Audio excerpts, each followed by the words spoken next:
Good afternoon, colleagues, and welcome to the first of a series of 5 webinars for this week, all from the Siapumelela First Year Experience Workstream. We will start with the webinar from the University of the Free State this afternoon. And before I hand over to the institution, let me introduce you to Lauren, who will be the main presenter, I believe. Lauren Ostesian is on the management of the Center for Teaching and Learning at the University of the Free State. And she has been working at the university since 2009. She leads the first year seminar, which you all know as UFSS, and the university's Graduate Attributes Project. Her experience is related to curriculum development and design, supporting students in the transition from high school to university, delivering high impact practices at scale, and teaching large classes with a focus on blended learning. She's also involved in student engagement and learning-centered teaching. Lauren studied social sciences and majored in psychology at the University of the Free State.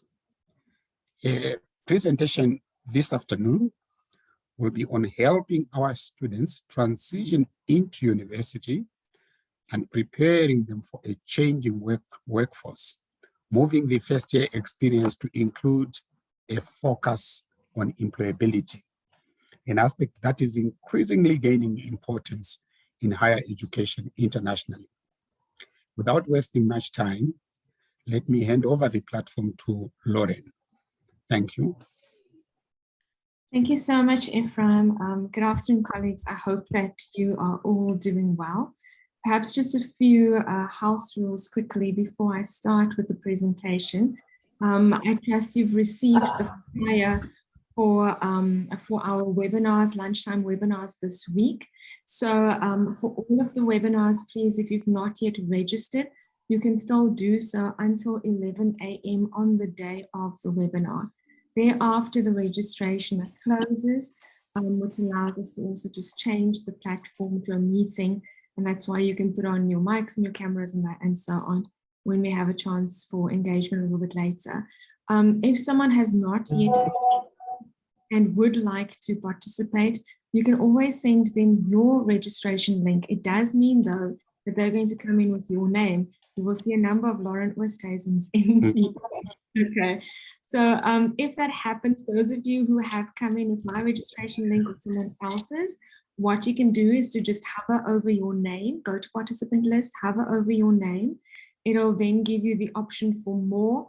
Click on the more and the down arrow, and you can rename and put in your actual name so that it doesn't look like they're clones of certain people in the room. So you're welcome to do that. At the end of today's webinar, I'll just put up the flyer again, talk a little bit about what else is available this week so that you can see that. And if you're interested, register for those as well. So the way that today's webinar, and you'll see every day we do something different, is going to work is I'm going to do a short presentation. I'm going to ask you, I will keep my eye on the chat, ask questions. I'll give you a little chance later on to put on your mics and chat and so on. I'm not going to talk for a very long period. I'm going to do a short presentation. I'm going to show you what we do in our content. So I'll showcase our content, open up the study guide, let you have a look at that. And the idea then is that you ask questions about any of what I've shown you or share your experiences. It really is a conversation today. So the co-hosts will be muting you as you come into the room. You have the option when you come in to have your mic on and to have your camera on. I'm going to ask you, just for the purposes of audio and for visibility, to switch that off until a little bit later on in the presentation. All right. So let's have a look at just sharing the screen. If you give me a second to have that come. I'm going to ask, if I'm going to ask you in a second to just let me know if... Yes, Lauren, we can see your slide. Okay, perfect. Thank you so much. All right, colleagues. So as Ephraim said, what I'm going to talk to today is to how do we help our students transition to university? And we've been looking at this in the first year experience space for many years now, but even more importantly, and we heard it with one of our keynote speakers at the first year experience, the SANRC first year experience conference this year, is also how do we prepare our students for employability, especially now since COVID-19 for a changing workforce, changing more than ever before. So moving the first year experience to also include a focus on employability, and specifically that part of the content is also what I will be showcasing today. So I will share with you, if you're not yet familiar with UFS 101, or those of you at UFS, its new name, UFS Skills or UFSS, I'll share with you a short description of what it is we do. I'll also showcase the cohort and what that has looked like over the years, the biggest changes that we've made during the pandemic, who we collaborate with in order to be successful. I'll do a show and tell, and then also talk a little bit about lessons learned. Okay, so in terms of the description, we have two versions now, and this started with a small pilot in 2019 of a new version, and then in 2020 we rolled it out just before lockdown hit. So we have a year-long, and this is the version that most of you might be familiar with, a year-long 16-credit module, but what we also have now is a second semester 8-credit module. And so students who are mainstream, that means they come in with an AP score of 30 plus, and they then get into the shorter version of programs, or they come in for the 16-credit module, and students who are in an extended program who then get N+1 or N+2 in terms of how modules are spread and developmental modules are added into their curriculum. They have an 8-credit module that they take with us in the second semester. So why the difference? And this is because students who come in via the extended program have a variety of developmental modules in their first year that actually covers the academic skills that we teach in the first semester of UFS 101. And so it's not necessary for them to do our first semester. It is important, however, that they participate in the second semester where we teach employability and entrepreneurship. All right, I'm going to just ask the co-hosts, please help me with muting participants as they enter the room. It's causing just a little bit of feedback. Okay, then also the module is compulsory, and it is a prerequisite for degree completion, which means students cannot get their degree if they do not pass this module. There are, of course, exceptions, as there are to any a rule at universities. And then this module is facilitated by teaching assistants who are senior students, in many cases final years, as well as postgraduates. Okay, so I'm just going to hope that doesn't keep popping up on the screen. All right, so here's a description of what we do in our first semester. Like I said, this is mainstream students that take this. We then offer this as a summer school before the semester starts. So students then are exposed to the content over here. We cannot claim that they learn the skills in the space of a week or two. We know that that isn't how skills development works, but they do get all of the content. They get the interaction with the teaching assistants. They become aware of what is available at university and so on. They get all of that before the semester starts. The assessments then are spread out throughout the semester, focused then more on skills development over time. And there are various benefits to presenting this as a summer school, which we can chat a bit about later if you're interested in talking about that. Pre-COVID, this was face-to-face with a blend of our content being available online, assessments being submitted online as well, but all of our classes and interaction with students face-to-face. Now, since COVID, it is online only, no face-to-face, and is presented in a synchronous format in our summer school, still the week before classes start, and then an asynchronous catch-up for students who've not been able to participate in the synchronous version for whatever reason. Right, so what we cover then is computer literacy.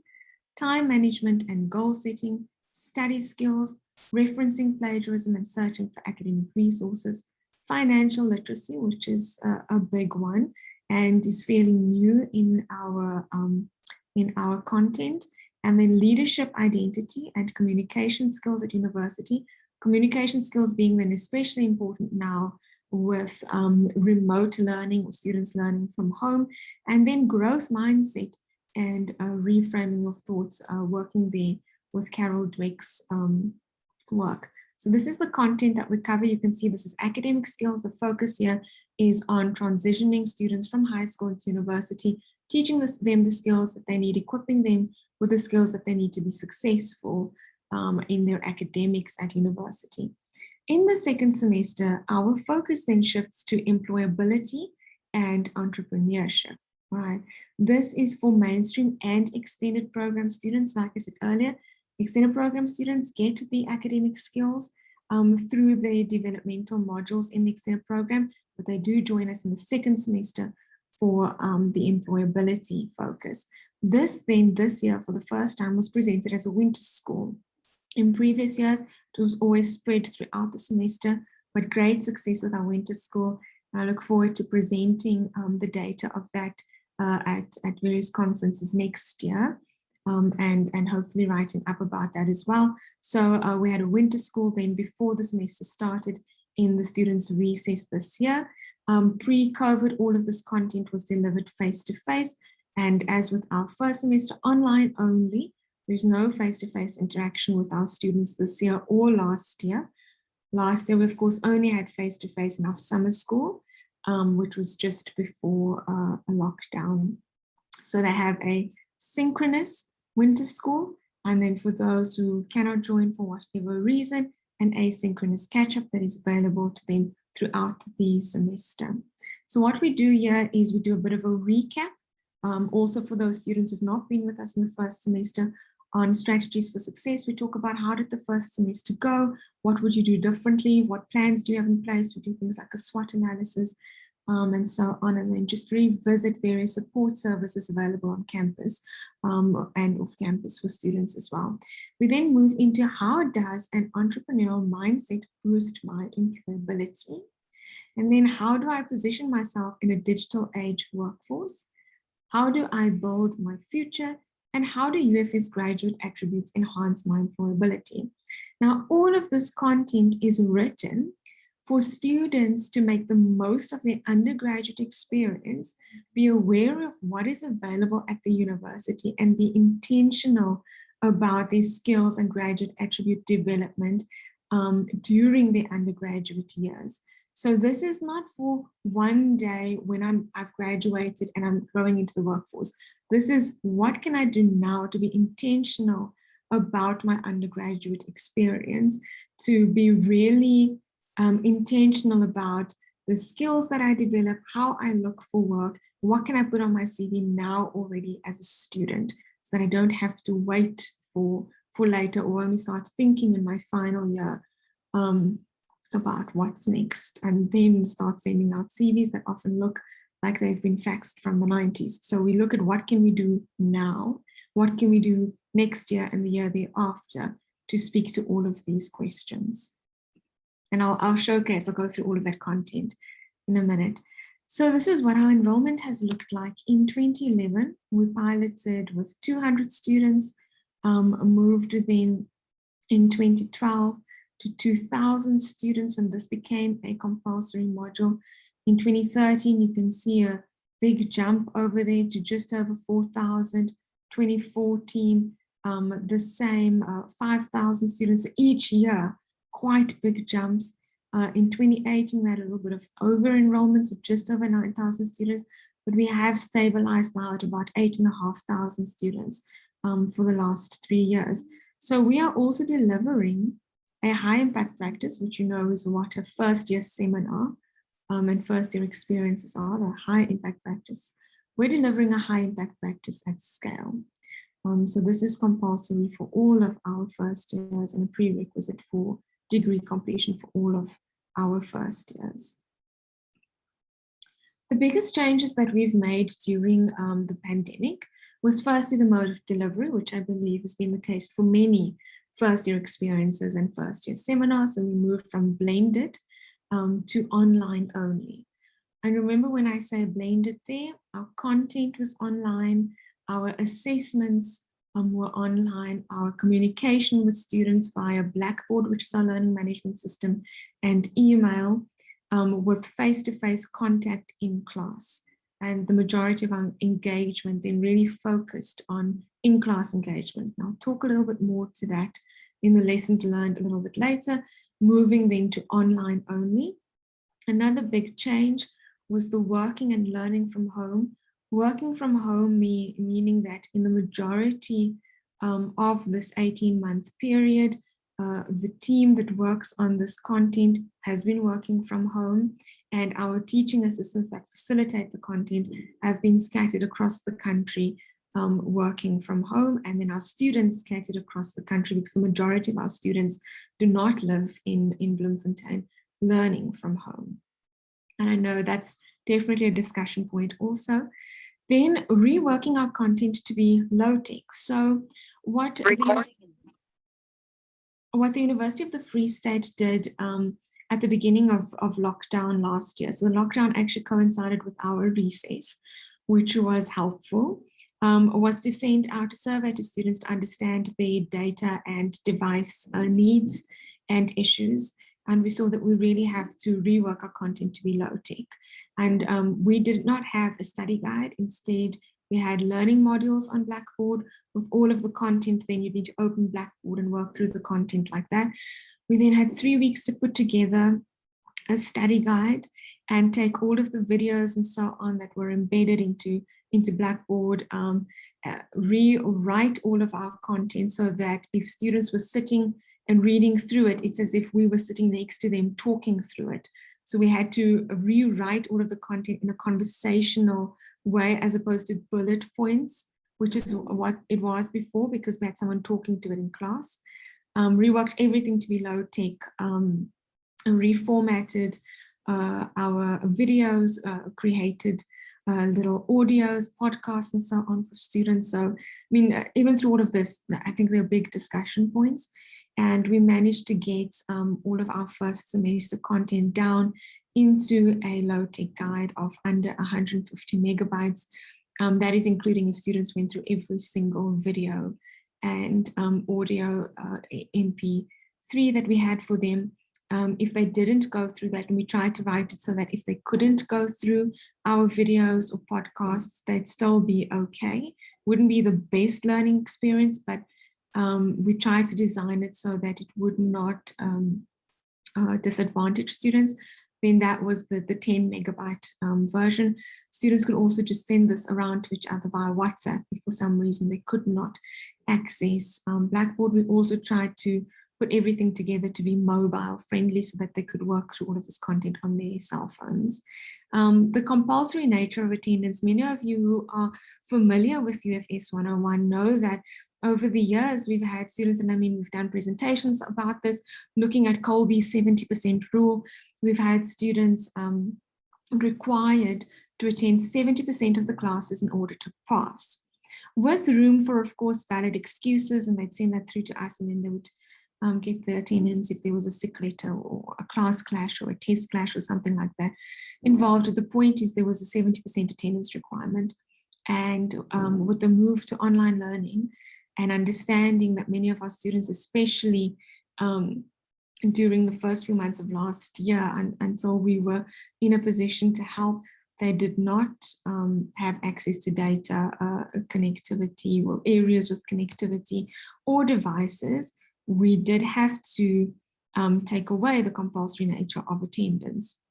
And so we started to see interesting patterns emerging in terms of how students were attending based on what our requirements were and what the link was between the class content and assessment. So those of you who do curriculum work, knowing then how important backward design is, how important curriculum design is, if there isn't a clear link between why students should be in your classes and what you're assessing, then why should they be in your classes? So I had to focus quite a lot on that. We spoke to students often to get their feedback, and through the years of UFS 101, that has been a very big evaluation feedback point for us, is the student voice, changing up our content year in and year out based on that.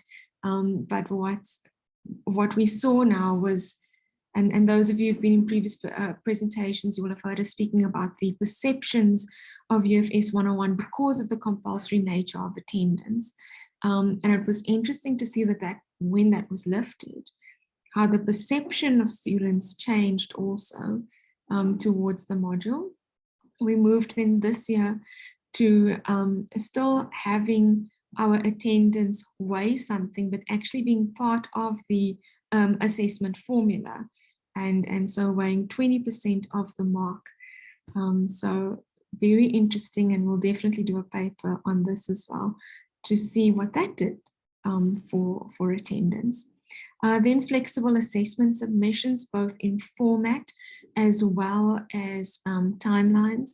We were always quite strict with deadlines, students having to give through valid excuses, but we became incredibly lenient in 2020 and even now in 2021 as well, to allow our students to be able to submit. And some valuable lessons that we've learned there as well about communicating care and what that means, and how that also changes a student's perception of a support service, of a high impact practice, when you communicate care in ways that are tangible to students. Catch-up strategies, of course, I think would be familiar to all of you, is if students could not attend, could not submit for very valid reasons, what do you do? And so we were catching students up into this year in order to close the academic 2020 calendar. In order to make this first year seminar a success, collaboration is important. In first year experiences, collaboration is important. And students see collaboration as well, right? It's almost like, you know, the university is a family, and they can see when family members are not talking to one another and when things don't make sense. So collaboration is incredibly important to have the first seminar make sense for students, and for them to see the links between what is available on campus, which is how we've also positioned UFS 101 as a referral point to various spaces on campus. So we collaborate with faculties, and I'll share in the lessons learned what that has meant for us over the years as well. It wasn't always there in the beginning, and what it looks like now. Collaborations with the library, especially in semester 1 with information literacy content, the referencing, plagiarism, searching for academic resources. So we collaborate with many of these departments to include content and to work together to create content, but then we are also a referral point for them to continue the conversations or continue with these various service providers. Then also with QUADS, our Center for Universal Access and Disability Support, to ensure that there is adequate support available for our students with disabilities. We of course also make use of Universal Design for Learning, UDL principles in our design, but we also always just check in with QUADS to make sure that we have actually done that. Then career services as well forms a big part of what we do, especially in the second semester, and I'll showcase that to you in a minute. Student counseling and development we've seen, and I think we can all attest to this, that the next crisis that is coming after this pandemic is a mental health crisis. And so student counseling and development have been incredibly important, especially in the last 18 months. Academic advising, of course, a big partnership over there, and with a lot of what we do in the first semester in terms of content, time management, goal setting also speaks to proactive academic advising. So it's not just about curriculum advice. Then, of course, working with the right side, our students write reflections of their skills development, and where we see that there is need for assistance, we become a referral point there as well.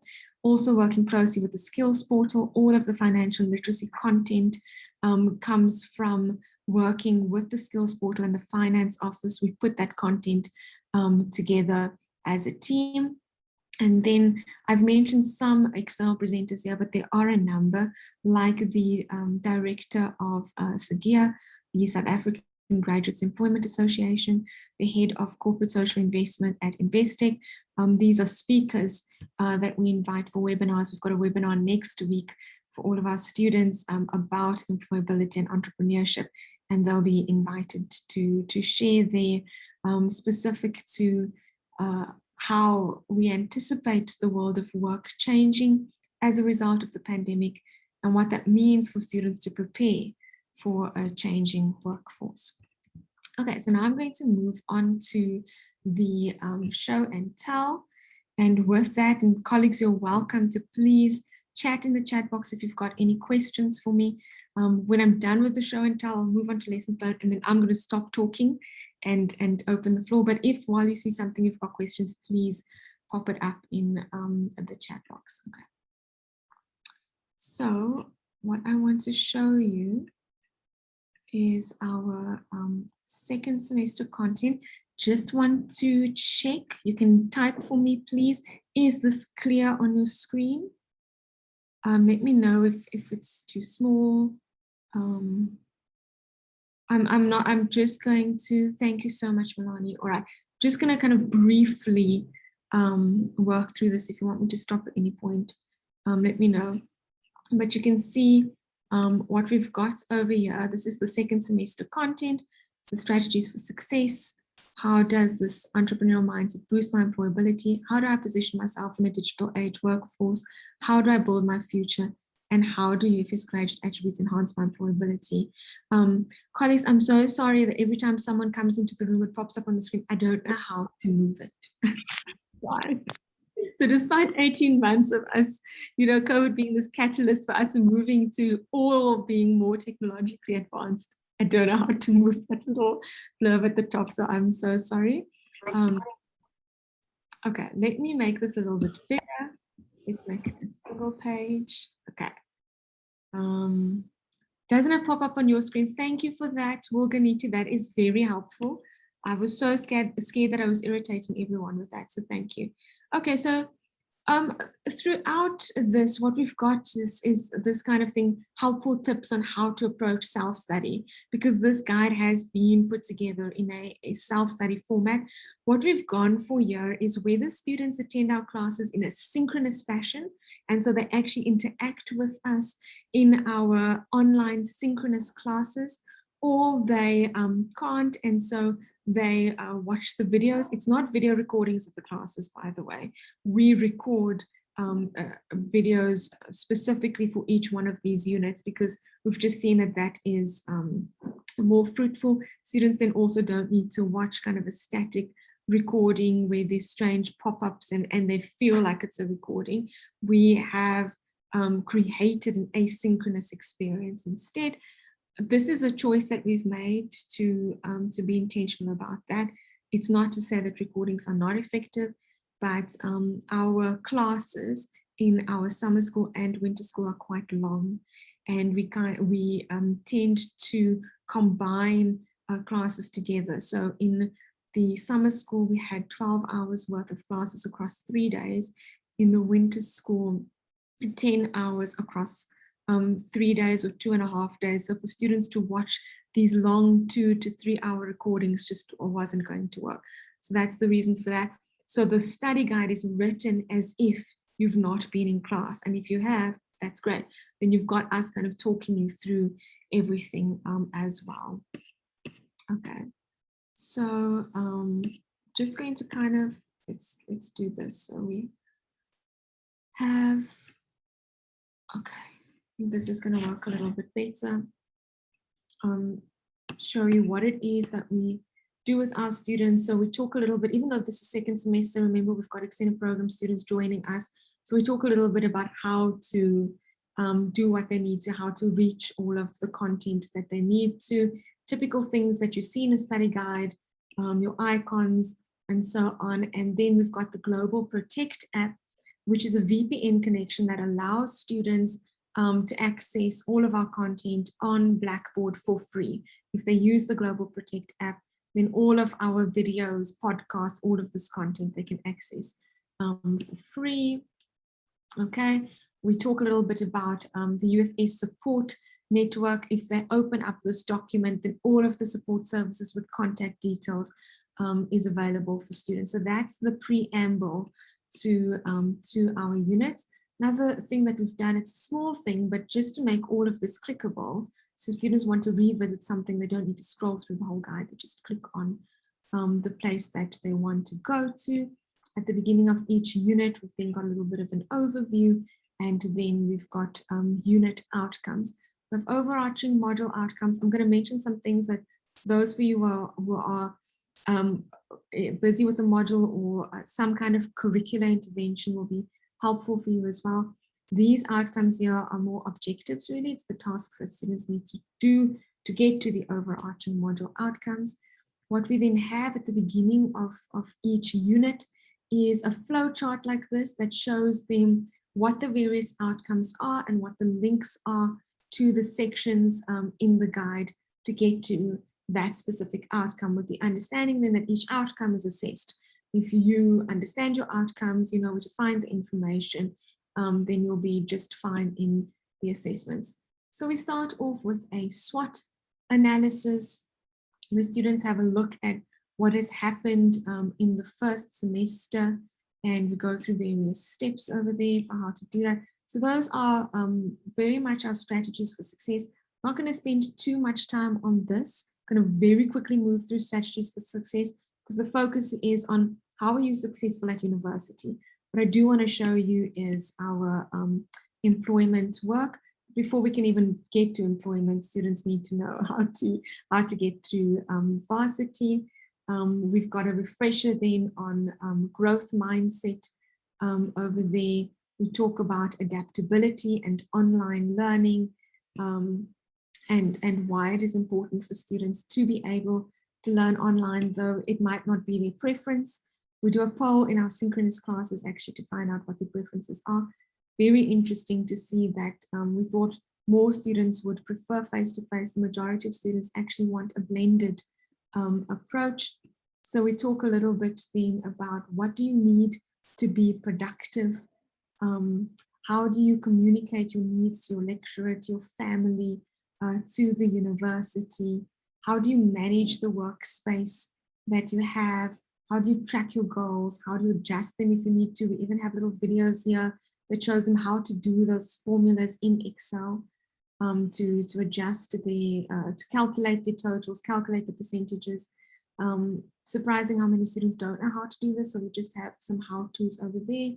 We have a schedule for them that looks at different types of activities, why it's important to schedule some a downtime as well. We talk about procrastination, what you can do to avoid procrastination, study skills. So there's quite a bit over here that students can then jump to if they have not worked through this in the first semester, or if they just need a refresher. So that's why this one looks so heavy. We look at unhealthy versus healthy methods. So bringing in a sports scientist over there, bringing in a dietitian.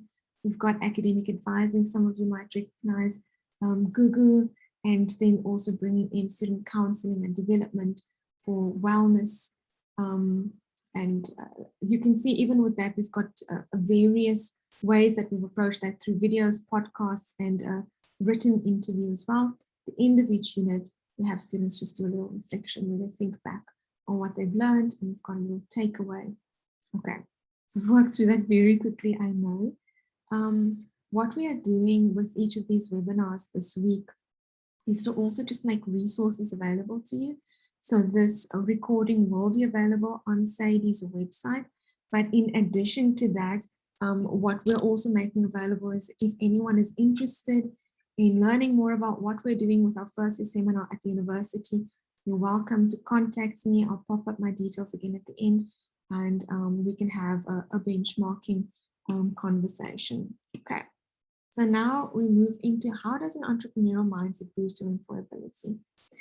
And the focus with this unit over here is to tell students, if you don't get a job after university, because job creation is not necessarily a large focus at the moment, in our country. If a job isn't available for you, if you see that the job market is saturated, what then? Should you not consider entrepreneurship or some form of self-employment, even though it might not be you starting up a business venture? Perhaps you want to look at gig work instead of freelancing, some sort of self-employment. Should you not be considering that? And how do you harness your skills? And you'll see in the next couple of minutes, to market your skill set in what might be very well an unbundled future where you are working 2 to 3 contracts to make up a monthly salary as opposed to a typical 8 to 5 job. So we start to talk to students about these possibilities. That's what we do over here. We talk about looking at the current economic climate in South Africa, developing an entrepreneurial mindset as a graduate attribute, looking at the different types of entrepreneur, how you can be a hybrid entrepreneur, have a day job, and then have a side hustle, as the students would say. Something that you're doing after hours until you can get that on its feet and then go full entrepreneur. How can you be an entrepreneur, problem solver in the workplace to ensure upward mobility with time? How are you focusing on horizontal growth and making that visible to those that you work with to allow for career pathways to open up for you? And then the different skills that are required for you to be successful in the workplace. So we talk a little bit about youth unemployment this year at an all-time high of 46%. We do not do any of this to get our students into a negative state. We talk just about what's realistically what's happening in the country. And then we start talking about what now. And we have Setlukhani Manshidi, a video interview over there.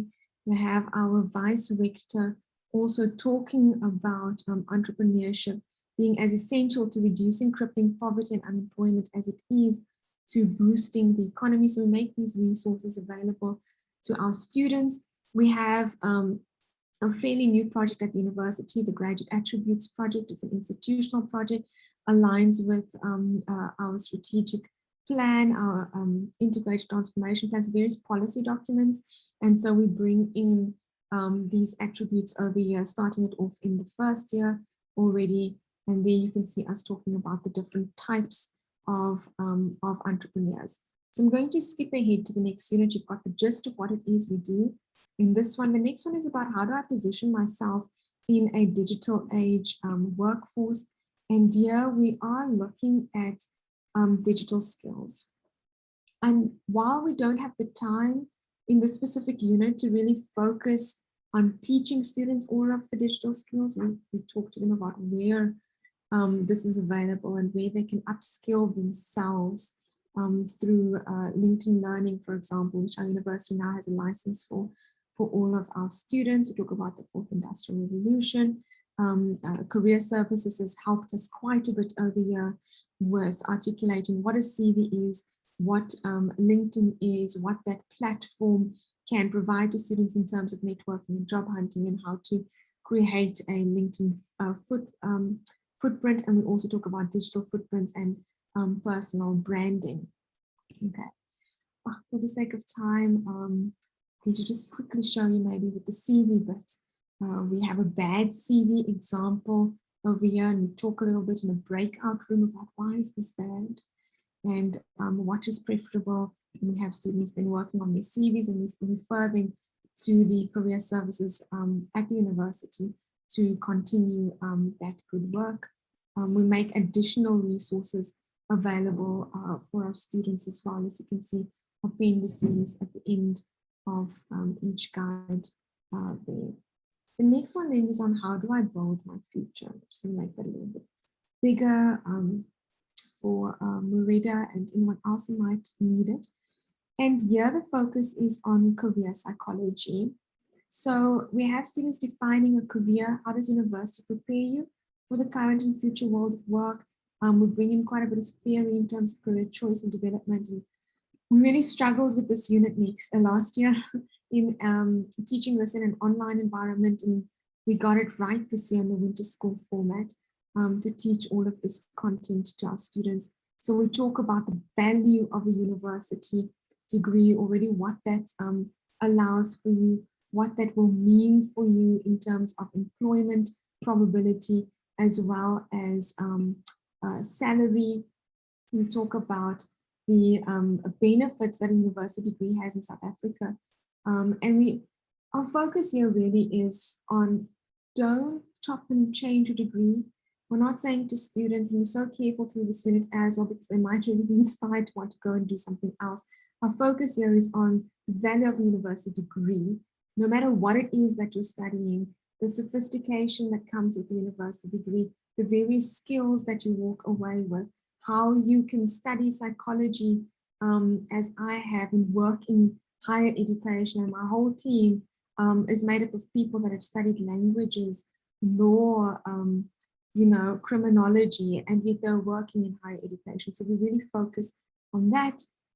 And we then have quite a few videos also available to students where they have a look at various employers and what it is that employers look for. And then we do some case studies as well for each of these students. What will they need to be successful in the workplace, and bring in the theory there about career decision making. Okay. I'm going to jump, I'm so conscious of time, to the last unit that we brought in this year, and this is now making the link. I'm going to talk a little bit about why it's important to align what you're doing in your first seminar and your first experience to other programs at your institution, to the policies of the institution.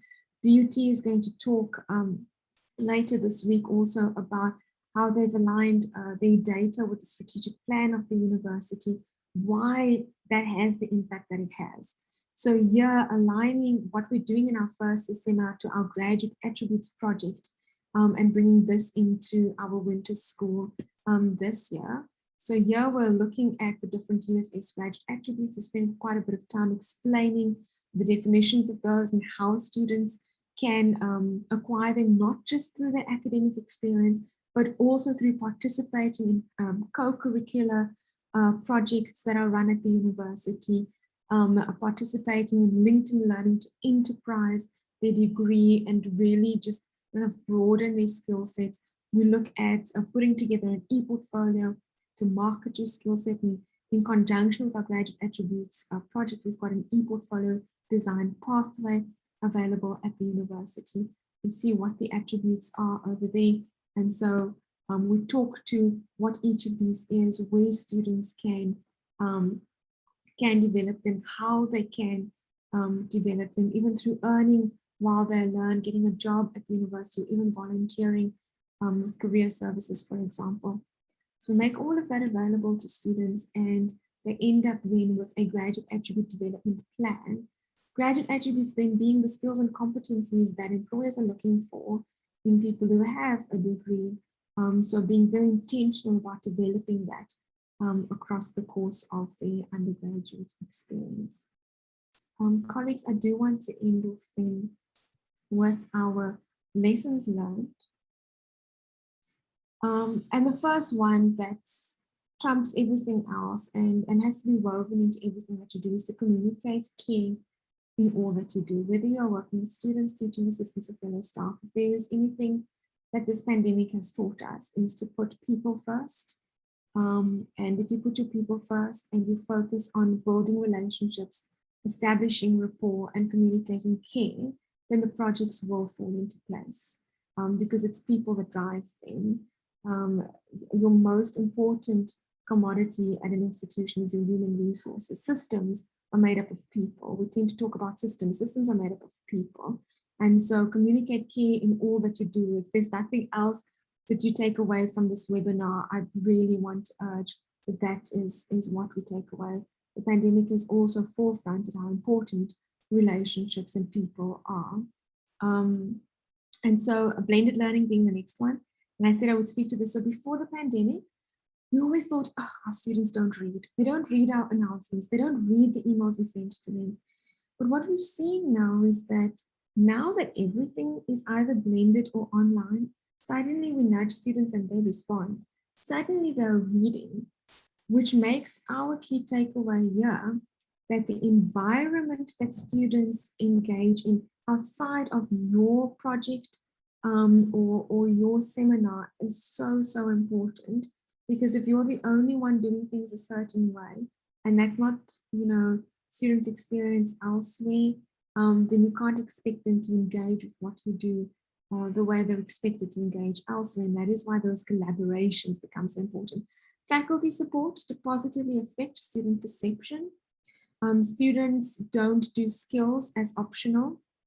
They often don't think that they need skills until they are stuck after their first round of exams, or when they're in their final year, or when they don't know how to write that research proposal. That's when they start to realize that they need skills. So making this compulsory has come with its pros and cons, but having faculties really support us in the rollout of what it is we do has positively affected, especially in the last few years, our student perception of the value of this module. For maximum engagement, don't make attendance compulsory. It's such a key takeaway for us. I can't wait to do a presentation and a paper just on that, but give students options for how they want to engage, and they will. That's kind of the big secret for what's coming for our next papers. Give students options for how they want to engage, and they will. Then enhanced career and employability development is a result of the alignment of policies, programs, and practices throughout the organization or your institution, and designing a system that is then sustainable. And students must see that the family members are talking to one another. And finally, monitoring and evaluation. We couldn't do what we do without the student voice. And of course, without the feedback that we get through papers and through conference presentations and through listening to what others are doing in conferences, and especially with the Sipho Manela network.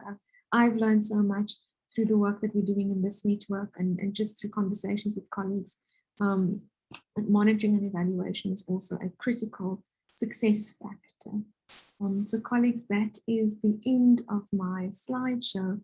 And I would like to then have a look at your questions.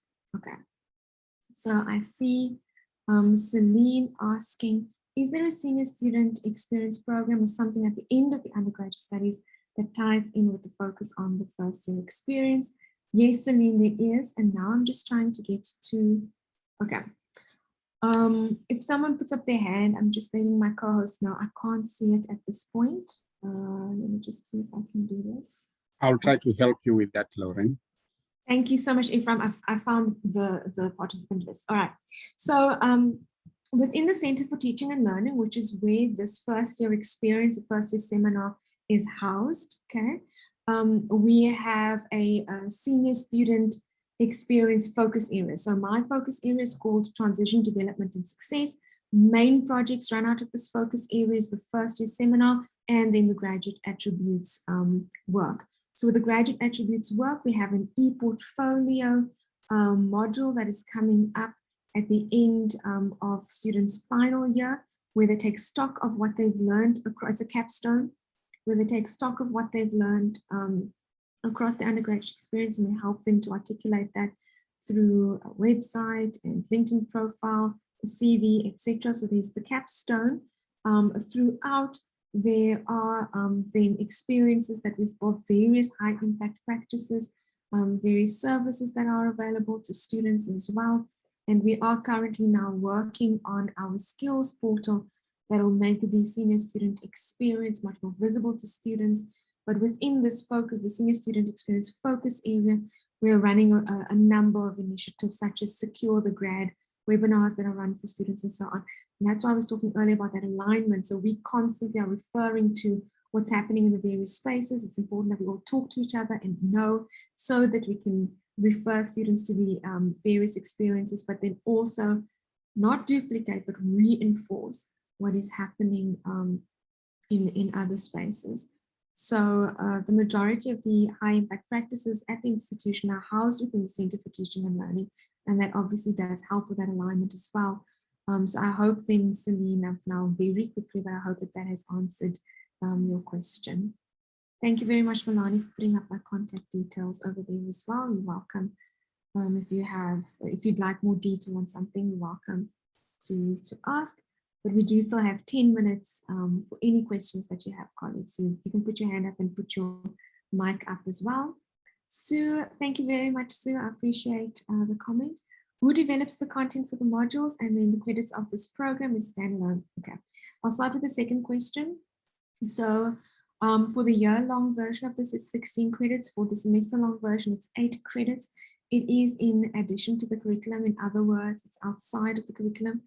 So it's a prerequisite for degree completion, but it is not counted as part of what students need for progression, for example, and it is also, it does not have replacement value because it's not in the curriculum. So students can't take these 8 or 16 credits to plug a hole somewhere. So yes, it is standalone, then or outside the curriculum. I know there's different terminology for it at different institutions. Who develops the content for the modules? So mainly my team within the Center for Teaching and Learning, but we could not do it without the collaborations that I listed earlier on. So when we're putting together for academic skills, referencing plagiarism and searching for academic resources, we work with the library to do that. When we put together what is a CV, what does a good CV look like, how do you put together a LinkedIn profile, we work with career services to do that. So we cannot do this without those collaborations. And then we also rely heavily on student feedback, and then a lot of literature reviews, desktop studies, and so on to have a look at what's happening at similar first seminars across the world. Thank you very much for that, Sue. I hope that those questions have been answered.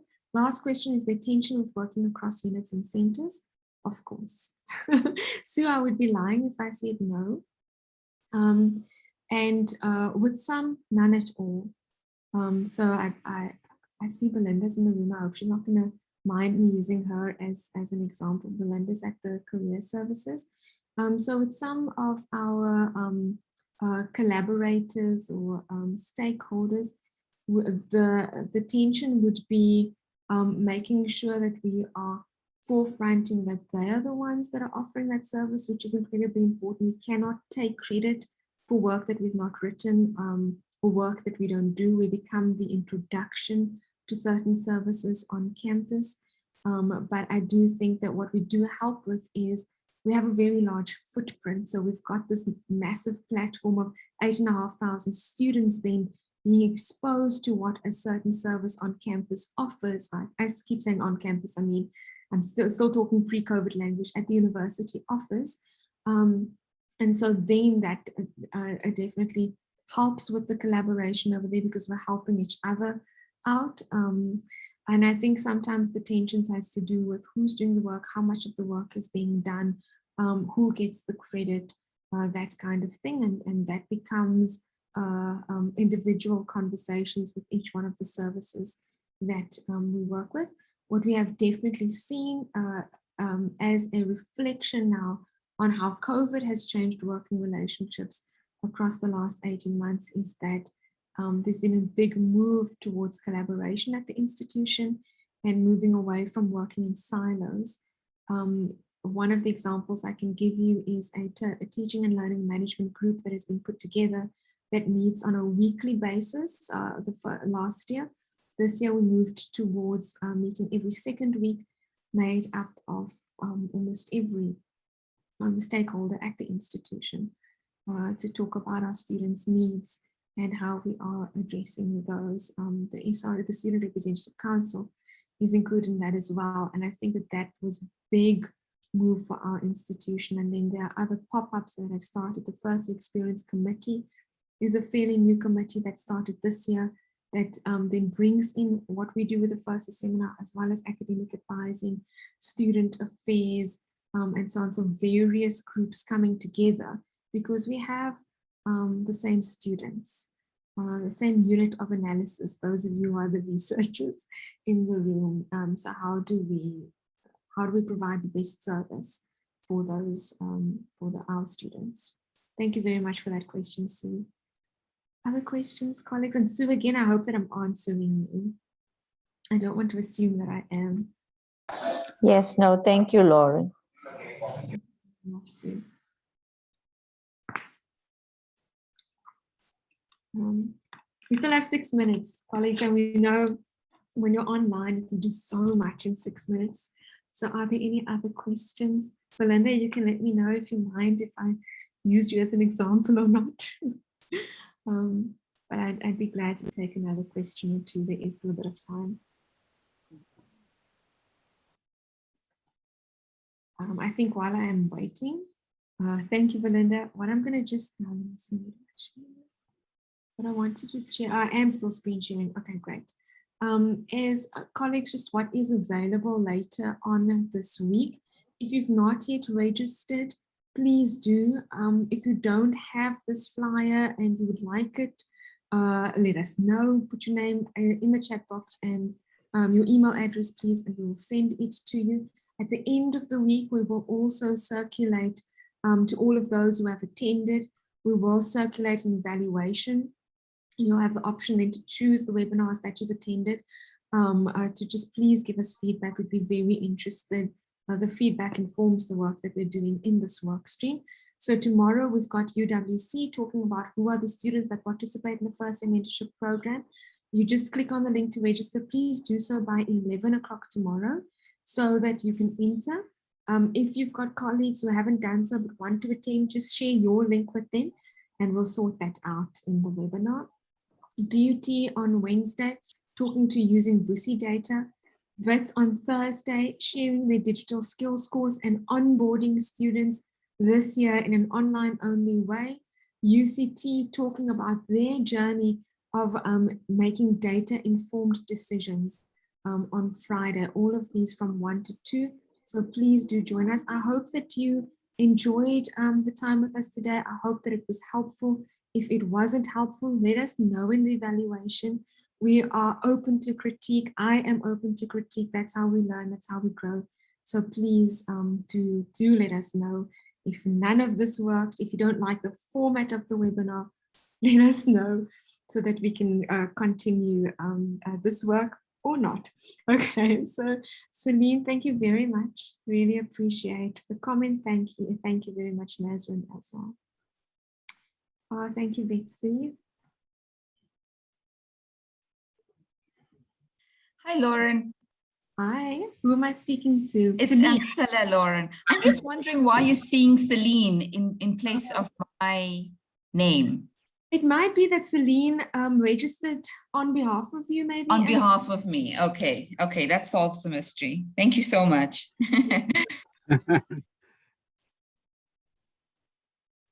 Thanks. We're looking forward to the next one. Thank you so much, Ancilla. Appreciate that. If you come in Celine again, tomorrow you can just change your name. But we'll tell everyone again tomorrow how to do that. All right, colleagues, I'm going to hang around for another minute or two. If anyone would like to chat to me, I am here. And I know I spoke a lot. I'm sorry about taking so much time talking. Tina, do you have a question? Okay, Tina, I saw your mic on, but you can, you're welcome to put it on if you've got a question. And then I just want to thank you so much for taking your lunch hour to spend it with us. We really appreciate it and looking forward to seeing you then the rest of the week. Thank you to Vashni, Vulganiti, Milani, Zain, Zile. Thank you so much. Appreciate the comments.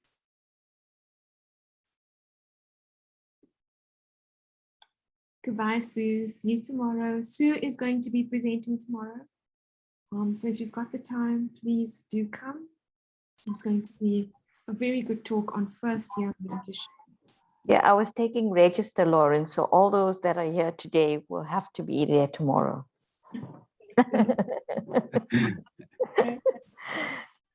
Some emotional blackmail from Sue there. Yeah, virtual coffee and cake. Okay.